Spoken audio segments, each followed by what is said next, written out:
नमस्ते, मैं REET level 2 science की छात्रा हूँ। मैं जोधपुर से हूँ और मैंने 141 नंबर हासिल किए हैं। पूरी उम्मीद थी कि इस बार नौकरी लगेगी। आज तक की सारी मेहनत का निचोड़ इस रीट में मैंने निकाल दिया। सारी कोशिश की, पूरी लॉकडाउन एक कमरे में एक कोने में बैठकर पढ़ाई की और इतने सालों से पढ़ाई ही कर रहे हैं। और अब जब अच्छे नंबर आए, हमें लगा कि अब हमारी नौकरी लग गई है। अब कहीं ना कहीं हमें हमारी मेहनत का फल मिला है। और हमारे सीएम साहब ने क्या किया? एग्ज़ाम कैंसिल कर दिया। एक बार भी उन्होंने ये नहीं सोचा कि एग्ज़ाम कैंसिल करने पर मेहनत करने वाले बच्चे जिन्होंने इतने अच्छे नंबर लाकर नौकरी हासिल की है उनका क्या होगा। 140 नंबर कभी सीएम साहब ने लाए हैं अपनी ज़िंदगी में? पूछना सीएम साहब से। आप हमारे सामने आइए सीएम साहब, हमारे पास हजारों सवाल हैं। आप एक सवाल का जवाब दे देना तो हम आपको मान जाएंगे। रद्द करना बड़ा आसान है। आपके ऊपर जरा सा प्रेशर आया, अपने एग्जाम कैंसिल कर दिया।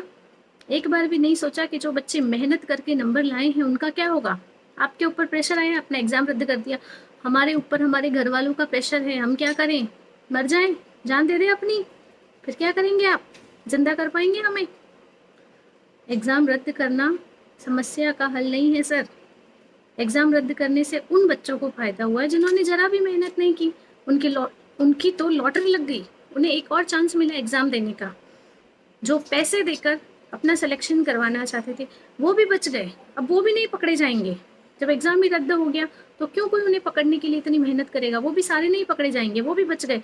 नकल करने वाले भी बच गए और जिन्होंने मेहनत नहीं की वो भी बच गए। उन लोगों के साथ तो बहुत अच्छा हुआ, लेकिन जिन्होंने मेहनत की है उनका क्या? उनके साथ कितना गलत हुआ है। एक आपने हमारे साथ अन्याय किया कि एग्जाम रद्द कर दिया। अब दूसरा अन्याय आप ये कर रहे हैं कि पेपर पैटर्न चेंज कर दिया।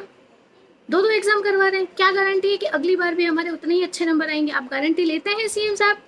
आपसे पूछते हैं, क्या आप गारंटी लेंगे कि अगली बार भी हमारे इतने ही अच्छे नंबर आएंगे? ये कहना बहुत आसान है कि पढ़ने लिखने वाले बच्चे एक बार अपने नंबर लाए हैं तो दूसरी बार भी ला देंगे। ये कहना आसान है सर।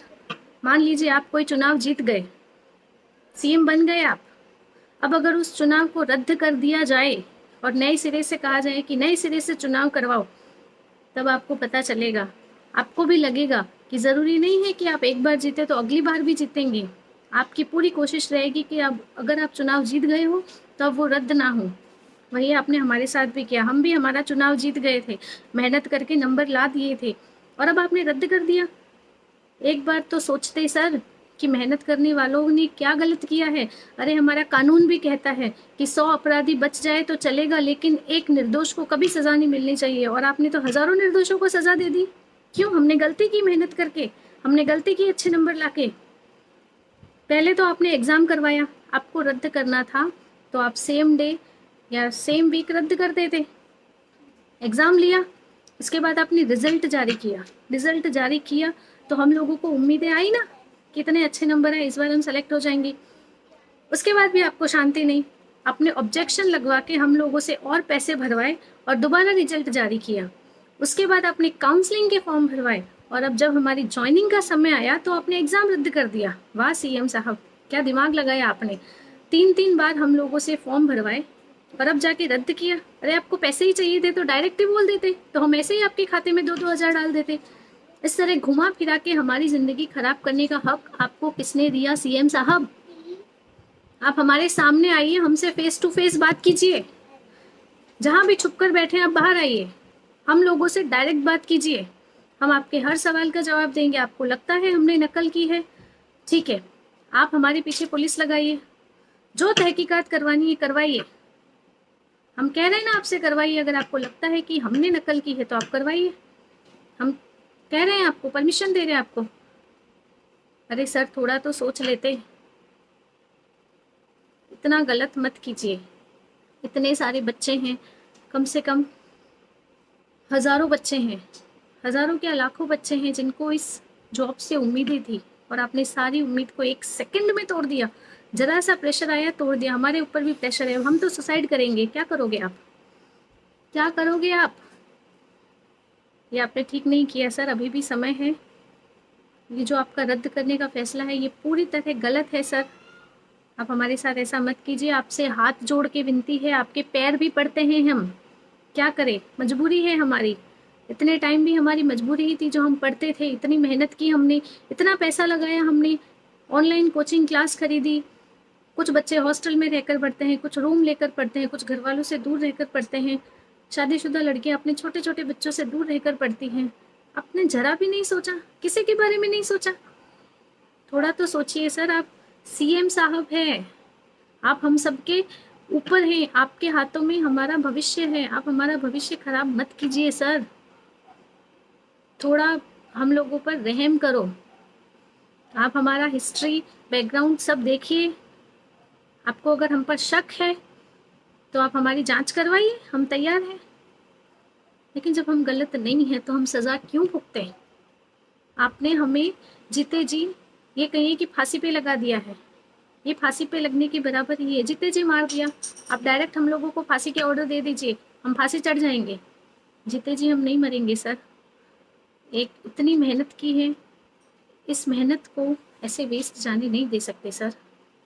प्लीज़, हमारी कोशिश तो यही रहेगी कि आप एग्ज़ाम रद्द ना करो। और भी हज़ारों ऑप्शन हैं, आप दूसरा ऑप्शन निकालिए, दूसरा तरीका निकालिए। और उसके बाद भी आपने पेपर पैटर्न ही चेंज कर दिया है। ये और हमारे ऊपर एक बड़ा अन्याय है। ये वही विज्ञप्ति, अगर पुरानी विज्ञप्ति ही कंटिन्यू है तो वही रूल्स रेगुलेशन होने चाहिए ना। आप रूल्स कैसे चेंज कर सकते हैं? आपने सिलेबस चेंज कर दिया, आपने पेपर पैटर्न चेंज कर दिया, सारे कोचिंग वालों की तो लॉटरी लग गई। अब दोबारा कोचिंग के लिए पैसे कहाँ से लाएंगे हम? आप हमें पैसे देते हैं, महीने महीने हमारे खाते भरवाते हैं, हम दोबारा कोचिंग के लिए पैसे कहाँ से लाएंगे? आपने सिलेबस चेंज करवा दिया, उसका जवाब दीजिए हमें। क्या आप हमें कोचिंग क्लासेस करवाएंगे? बताइए, आप हमारी गारंटी लेंगे कि अगली बार भी आपके इतने ही नंबर आएंगे, नहीं आएंगे तो हम आपको जॉब देंगे? आप ये गारंटी लेते हैं? अगर आप नहीं ले सकते तो आप रद्द भी नहीं कर सकते सर। इतनी आसानी से हम अपनी मेहनत को ऐसे वेस्ट होते हुए तो नहीं देख सकते सर। हम जीकर चाहे मरकर अपने लिए तो लड़ेंगे। जब आपको अपनी सत्ता की इतनी चिंता है कि कहीं आपके हाथ से आपके सीएम का पद ना चला जाए, जरा सा प्रेशर आया तो आपने एग्जाम रद्द कर दिया। हमारे ऊपर भी प्रेशर है, हम इतनी आसानी से तो रद्द होने नहीं देंगे। जिसने नकल की है, जिसने पढ़ाई नहीं की है, उनको तो फायदा ही फायदा, जिसने मेहनत की है उनका क्या? नहीं सर, हमारी भी पूरी कोशिश रहेगी कि एग्जाम रद्द ना हो, वरना हम कोशिश करेंगे, हाई कोर्ट तक जाने की कोशिश करेंगे, ज़रूरत पड़े तो सुप्रीम कोर्ट तक भी जाएंगे। लेकिन चुप कैसे बैठे सर? मेहनत करने वाला बच्चा तो चुप नहीं बैठेगा। प्लीज़ सर, आपसे विनती है, अभी भी समय है, आप हमारे बारे में सोचिए, हमारे सामने आइए, हमसे फेस टू फेस बात कीजिए। ऐसे अंदर अंदर रहकर कुछ नहीं होगा, आपको हमारे सामने तो आना ही पड़ेगा और हमारे सवालों का जवाब तो आपको देना ही पड़ेगा। आपको हमारी अगर एग्ज़ाम करानी है तो आपको गारंटी लेनी होगी कि अगली बार भी एग्ज़ाम में आप हमें जॉब देंगे, भले ही हमारे नंबर ना आए। क्या गारंटी है हमारे अगली बार? क्या गारंटी है आप अगला चुनाव जीतेंगे? वैसे हमारी क्या गारंटी है कि अगले एग्जाम में हमारे उतने ही अच्छे नंबर आए? और एक के बजाय आपने 2 पेपर करवा दिए, एक में पास हो गए, एक में नहीं हुए। तो मजबूरियाँ बहुत होती हैं सर। लॉकडाउन में हमें भरपूर समय मिला, इसीलिए हमने पढ़ाई भी करी। अब लॉकडाउन खुल चुका है, अब घर में हज़ारों काम है। लेडीज़ पढ़ाई करे, अपने बच्चों को रखे, घर का काम करे, क्या करे? मर जाए लेडीज़? इसका मतलब लेडीज़ होना पाप है? शादीशुदा औरतें कहाँ जाए? बस पढ़ती रहे, जिंदगी भर पढ़ाई करती रहे, घर परिवार नहीं देखे? आपसे विनती है सर, थोड़ा सोचिए, आपने जो गलत किया है उसके ऊपर विचार कीजिए, आपको पता चलेगा कि आपने वाकई में कितना गलत किया है। धन्यवाद सर।